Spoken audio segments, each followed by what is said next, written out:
Bienvenue dans l'épisode 4 de notre série Objectif CES depuis Roissy-Charles de Gaulle.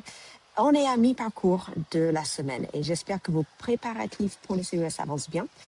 Aujourd'hui, on s'attaque à une situation que vous allez forcément vivre et qui est souvent très gênant pour tout le monde. On a tous vécu ce moment. Vous discutez depuis 10 minutes avec un visiteur et vous réalisez peu à peu que c'est juste un touriste, un curieux, un chasseur de goodies. Bref, c'est pas quelqu'un que vous êtes venu chercher au CES et il n'achètera jamais chez vous.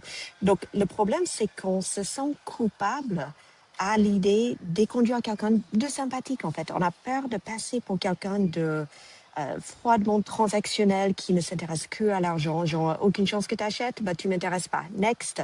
Alors, le résultat, par contre, c'est que vous restez bloqué par politesse et pendant ce temps-là, le prospect stratégique, il passe juste derrière votre stand et il ne s'arrête pas parce que vous êtes déjà engagé dans une conversation. Alors, je vous rassure, aux États-Unis, la mentalité est différente. Vous savez, on dit time is money et respecter le temps de l'autre et respecter votre temps, c'est vu comme du professionnalisme, en fait.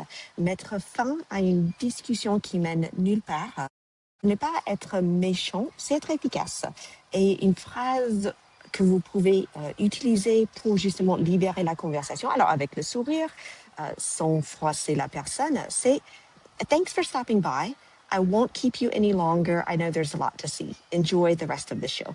Et c'est un peu la phrase code, enfin tout le monde comprend que ça veut dire que la conversation est finie, mais tout en donnant l'impression que vous le faites pour leur bien en fait.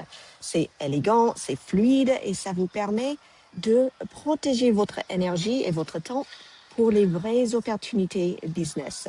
Alors, vous pouvez utiliser cette phrase. Je vous encourage justement à la répéter pour devenir très à l'aise avec le fait de le dire, parce que c'est vrai qu'au début, on ne se sent pas forcément à l'aise. Mais vraiment, ça va vous aider à économiser votre énergie et vous concentrer sur les prospects qui vous intéressent. Alors, demain, pour l'épisode numéro 5 dans la série, on se retrouve de l'autre côté de l'Atlantique, si tout va bien, et on sortira du Convention Center et je vous expliquerai pourquoi les meilleurs deals se signent souvent en faisant la queue pour un taxi. Allez, on se retrouve à demain de l'autre côté.